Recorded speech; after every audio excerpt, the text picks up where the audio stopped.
Assalamualaikum warahmatullahi wabarakatuh. Kawan-kawan, selamat bertemu kembali. Hari ini saya akan menyampaikan tentang aplikasi yang digunakan untuk pembelajaran jarak jauh. Salah satu aplikasi yaitu Jagaratu. Yang perlu diingat bahwa Jagaratu adalah salah satu sistem manajemen sekolah. Artinya kegiatan pembelajaran jauh itu bisa di manage oleh pimpinan sekolah. Dan juga harus diingat bahwa itu hanya salah satu, sedangkan yang lainnya masih ada lagi beberapa yang bisa kita ulik, tapi nanti. Hari ini kita akan mencoba mengupas tentang Jagaratu dalam hal pembelajaran secara langsung. Kita awali dengan mengaktifkan salah satu web browser, yaitu Firefox. Kawan-kawan bisa menggunakan browser yang lain yang support dengan Jagaratu. Lalu aktifkan alamatnya. Ini sudah ada, tinggal ditekan enter. Kemudian masukkan username-nya, kemudian passwordnya.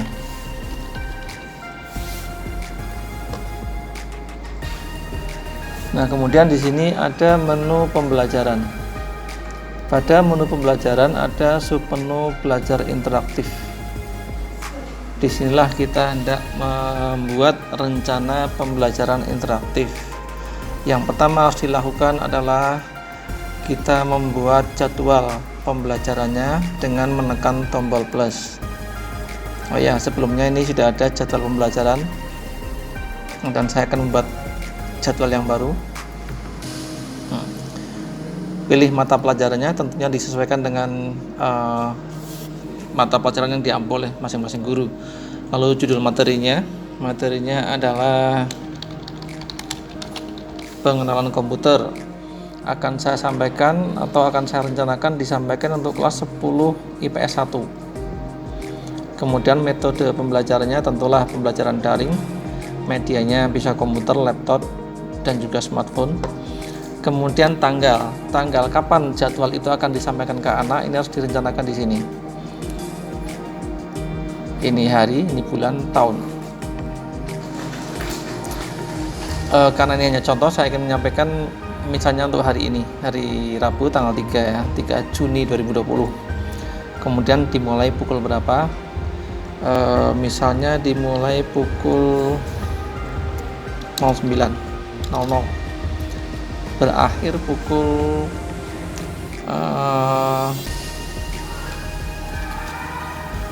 10.15 menit misalnya. Kemudian kita simpan. Sukses. Nah, di sini ada dua jadwal. Ini jadwal yang pertama, pengenalan komputer. Kemudian untuk kelas 10 IPS 1, waktunya jam 9 hingga jam 10. Dan karena sekarang sudah jam 9:03, artinya sudah masuk waktunya, maka statusnya adalah open. Jadi anak-anak bisa mengikuti. Kemudian setelah membuat jadwalnya, kita buat materinya dengan menekan tombol plus ini. Lalu disinilah kita bisa membuat materinya, mengetikkan materinya. Materi bisa diketik manual atau bisa mengcopy dari materi yang apabila dulu pernah kita buat di Microsoft Word atau Word processor yang lainnya. Sebagai contoh, karena saya sudah ada materinya, saya akan cari materi yang sudah pernah ada. Ini saya minimalkan dulu. Nah, ini ada materi yang sudah ada di Microsoft Word. Ini bisa dilakukan dengan cara mengcopy biasa. Nah, ini contoh sampai di sini aja. Kemudian Ctrl C atau copy. Kemudian kembali ke aplikasi. Lalu paste atau Ctrl V. Nah, ini dia. Kemudian tinggal klik simpan. Oke. Maka bisa kita lihat pada jadwalnya, ini ada suatu jadwal mengajar. Ini adalah isi dari pelajarannya yang nanti bisa dilihat oleh siswa pada jadwalnya nanti. Dan ini ada lagi nih, ini jadwal yang lalu. Nah, kalau jadwalnya sudah tiba seperti saat ini nih, sekarang kan sudah tiba waktunya, maka kita bisa mengontrol siswa dengan menggunakan tombol yang bergambar monitor ini. Kalau kita kontrol, nah, maka di sini kita lihat ini adalah materi yang bisa dibaca oleh siswa. Di sini ada ruang yang digunakan untuk chat ya, atau berkirim pesan dari guru kepada siswa atau dari siswa kepada guru. Di sini bisa tanya jawab di sini. Kemudian kita juga bisa melihat di sini ada siswa yang tidak hadir. Ya, kalau saya klik, ini saya minimalkan. Tentulah siswa tidak hadir semua karena tidak ada siswa yang aktif di sini dan ini hanya contoh. Ya, kemudian saya minimalkan. Nah, ini adalah siswa yang hadir. Siswa yang hadir artinya siswa yang aktif ada di ruang ini pada jam yang sama, jadwal yang sama, maka ini bisa dilihat akan muncul di sini nama-nama siswa yang ada di sini atau yang hadir di sini. Dan kita ikuti juga kegiatan siswa ini sampai waktunya berakhir, yaitu jam 10.15 menit. Dan kita juga harus bisa melayani pertanyaan-pertanyaan atau usulan dari siswa dari sini. Kemudian apabila sudah berakhir, kita wajib mengakhiri pembelajaran dengan menekan tombol akhiri pembelajaran. Klik akhiri. Kemudian kita bisa melihat di sini bahwa mata pelajaran PKTIK kelasnya kelas 10 IPS 1, temanya pengenalan komputer. Kemudian jumlah siswa keseluruhan 36, jumlah siswa yang hadir ada sekian, kalau memang ada, jumlah siswa yang tidak hadir ada sekian. Nah, ini catatan kita selama mengajar daring itu apa, bisa dicatat di sini. Misalnya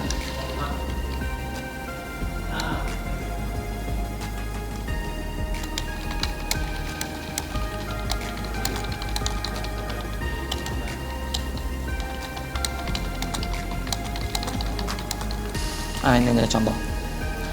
Lalu klik simpan. Ketika ini diklik simpan, maka status jadwal itu akan tutup, close. Kemudian juga kita langsung mengisi jurnal dengan sendirinya. Jadi catatan ini akan masuk ke dalam jurnal kegiatan belajar kita. Saya klik simpan. Ya, selesai sudah. Kita bisa kembali ke utama, ke layar utama belajar interaktif. Nah, kemudian isi dari pembelajaran interaktif ini bisa teks, bisa gambar, bisa juga video, atau gabungan di antara tiga itu. Nah, apabila berbentuk gambar, ini saya hapus saja dulu ya materinya yang tadi. Ya.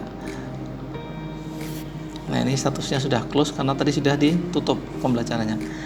Kalau isinya berupa gambar atau gabungan, ya gampang, sama seperti waktu membuat pengumumannya. Klik tambah, ini buka materinya. Misalnya ada teks ya, kita copy seperti tadi. Lalu di bawahnya misalnya di sini akan ada gambar, jadi copy.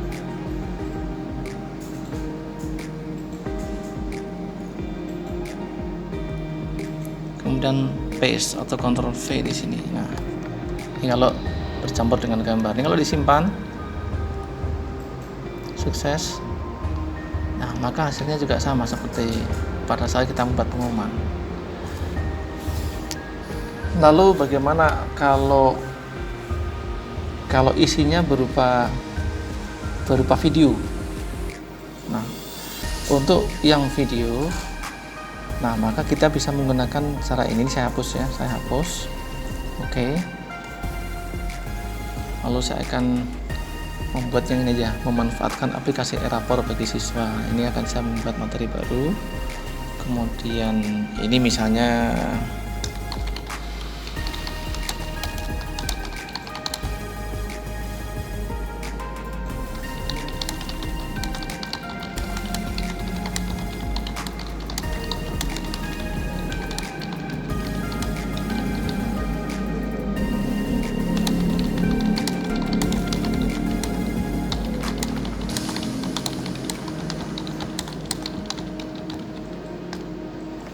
misalnya seperti ini.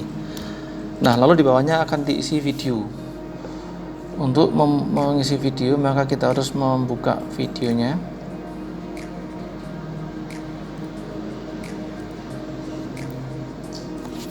Ya, kita video dari YouTube.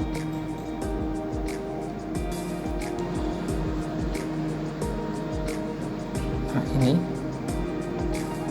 saya aktifkan dulu video di YouTube-nya, kemudian setelah aktif bisa kita pause dulu. Untuk kita klik kanan, kemudian klik pilihan menu yang di sebelah kirinya ada simbol lebih kecil lebih besar ini. Menunya bisa berubah.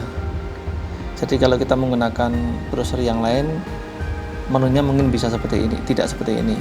Atau dengan bahasa Inggris bisa saja tidak seperti ini. Nah, yang penting ini logonya adalah lebih kecil lebih besar. Ini klik. Jika sudah, kita kembali ke aplikasi Jaga Ratu, kemudian di paste di sini. Paste-nya pakai Ctrl V. Nah, maaf, sebelum di Ctrl V untuk video source-nya harus diaktifkan. Lalu tekan Ctrl V.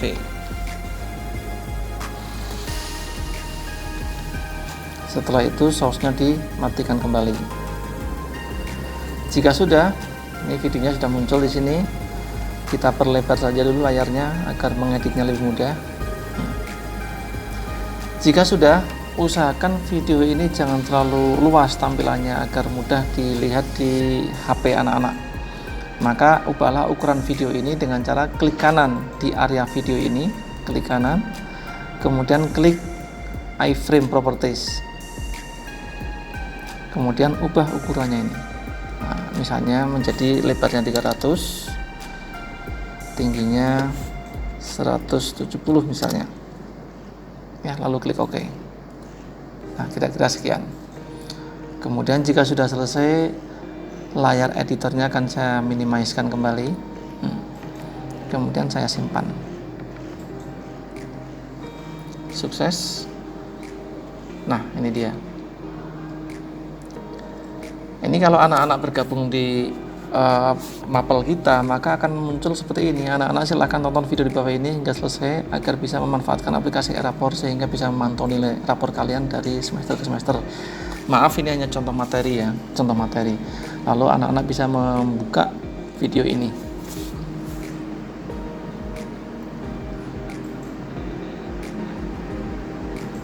Nah, tentu kita bisa memantau lewat simbol monitor ini. Nah, seperti ini. Nah, ketika anak-anak ada pertanyaan bisa dijawab di sini, atau kita bisa memberikan instruksi kepada anak untuk melakukan sesuatu lewat ini. Dan jangan lupa ketika sudah selesai, akhiri pembelajaran dan kasih komentar, misalnya pembelajaran sukses, simpan. Demikian materi hari ini mengenai pembelajaran atau membuat materi belajar interaktif. Mudah-mudahan bermanfaat. Wassalamualaikum warahmatullahi wabarakatuh.